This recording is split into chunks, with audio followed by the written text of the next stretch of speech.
Without further ado, I'd like to give you Margaret Lynch, the director of the Irish American Archives Society.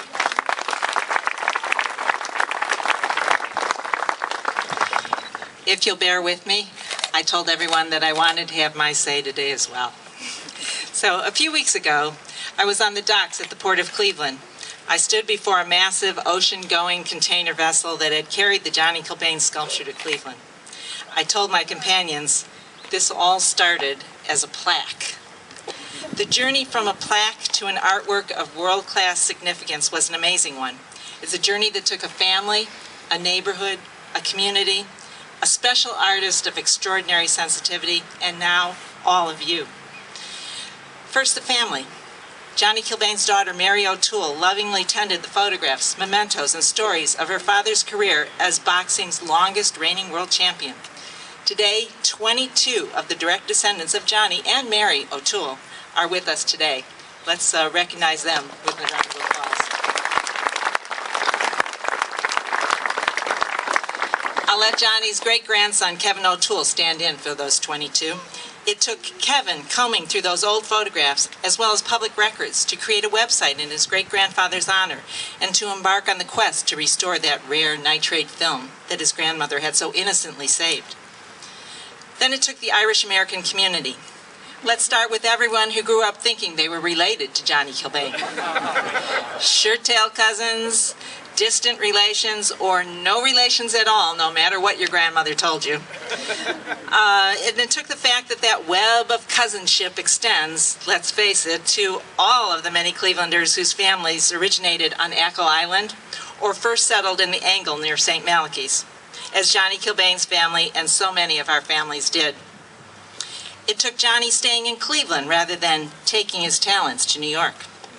It took him living in the same kinds of houses and neighborhoods that all of his Ackle and Angle neighbors did, and lending a helping hand when needed so that the grandmothers, uncles, family friends passed down the name of Johnny Kilbane as one of their own. So that when fireman Michael Sporty Kilbane, one of those perhaps distant relations, began a few years ago to talk up the 100th anniversary of Johnny Kilbane's first title fight in 2012, he got the ear of Jerry Quinn and Colleen Corrigan Day of the Mayo Society, and of many others.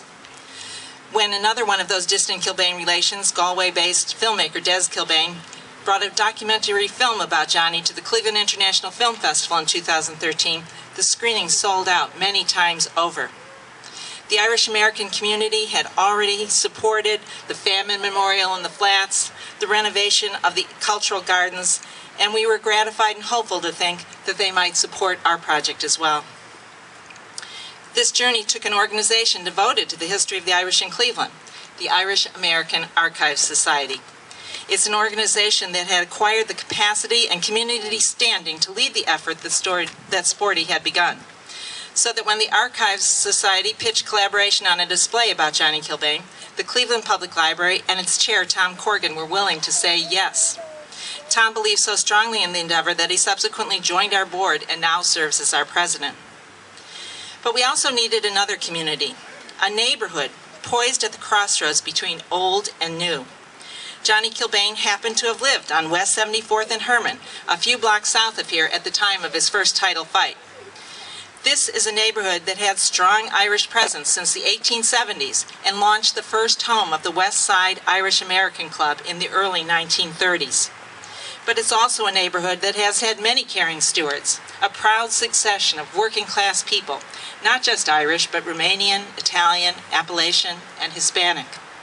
It's a neighborhood that has benefited from an incredible line of committed leaders who grew up here and loved their place, from Michael and Mary Zone to their son Matt, the current councilman, with Judge Ray Pianka right in there in the mix in between. And it's a neighborhood that once might have been counted out, but is now on the rise. And that's in part due to the Detroit Shoreway Community Development Organization, which was launched by Judge Pianka and is now helmed by Jeff Ramsey.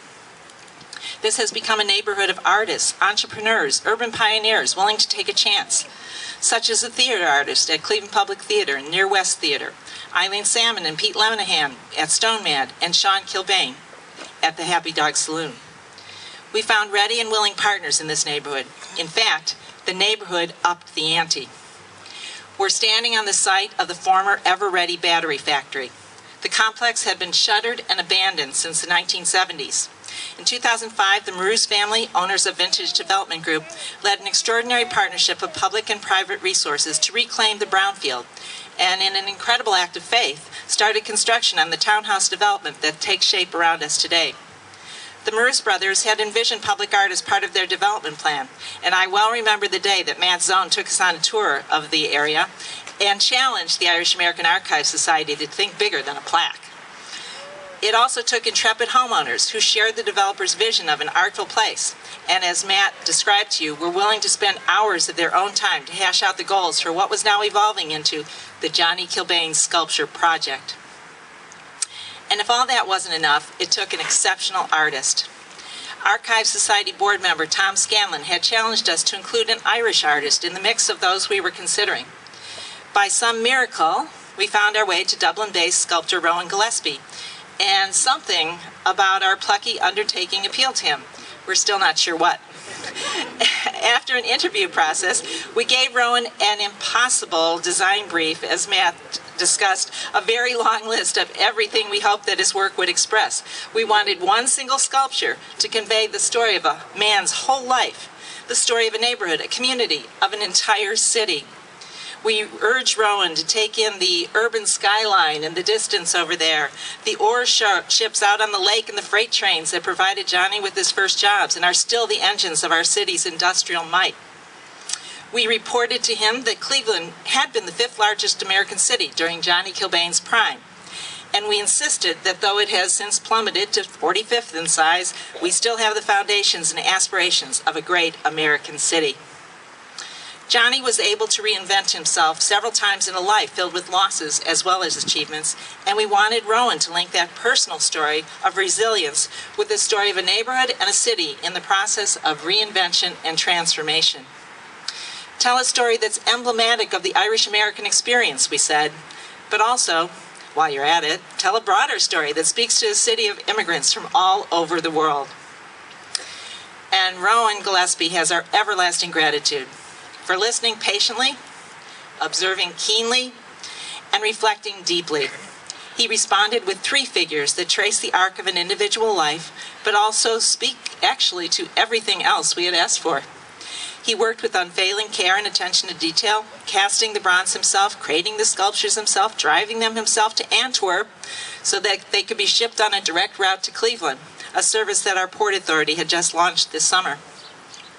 It also took the tradesmen here who matched Rowan's concentration as he worked among them a few weeks ago to install the sculpture. Laborers from Local 310, bricklayers Local 5, Norris Brothers Company, MK Masonry, all gave unstintingly of time and equipment. One of the cement contractors told me that this project was one of the proudest experiences of her working life.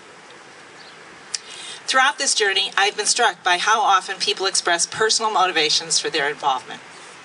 Whether it was Matt Zone recounting how his mother told him to leave the neighborhood a better place, or Chip Maroos describing his Czech immigrant forebears, or Jack Cale, who spoke about the growing up in the projects in the Angle, and the Irish grandmother, Mary Cusick Cale, who helped keep his family together when they fell on hard times. And by the way, our journey really needed Jack and Sherry Cale. Jack Cale was the first person who stepped up with a substantial gift and challenged others to step up as well. Jack, Ray Murphy, Judge Pianka, and so many others gave us confidence that we could actually see this project through.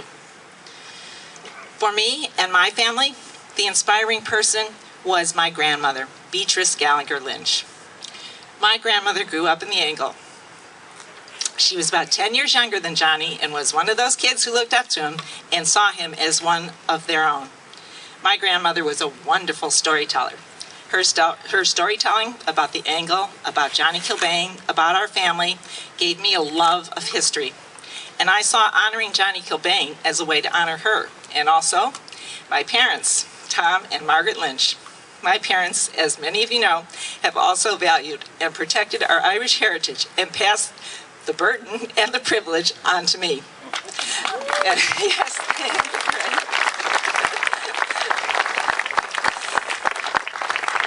I want to thank my parents and my extended family for their wholehearted support of this project. Apologies for the literary folk among you. I'm about to quote an American, not an Irish poet. I'm almost done. But the poet Walt Whitman once said, "I am large, I contain multitudes."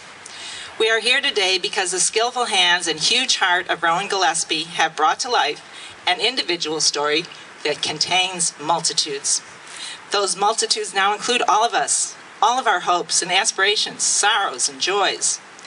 And now we all need to become stewards of this eloquent work of art, a work of Brown's that is strong enough to stand thousands of years, but is nonetheless fragile and about to be exposed. I never knew how awesome a responsibility a sculpture was going to be until Rowan handed it over to us. We hope that you will come back here and listen to this sculpture's many voices, to the lonely yet defiant boy who will not be defeated by a mother's death or a father's blindness, to the young boxer with something to prove, ready to take on the world, to the older man who knows that in the measure of a long and full life, the sweet can outweigh the bitter. In 100 years, none but perhaps the very youngest of us, maybe Ryan's little child, will still be alive. But it is our hope that those who come after us will sense the multitudes who have been involved in the placement of this sculpture here. We hope that they will care for it as we pledge to, just as so many have tended all this place around us before us. It is not only our hope, but our belief that the stewards of the future will recognize our faith in them by the preciousness of the gift that we give them today. Thank you.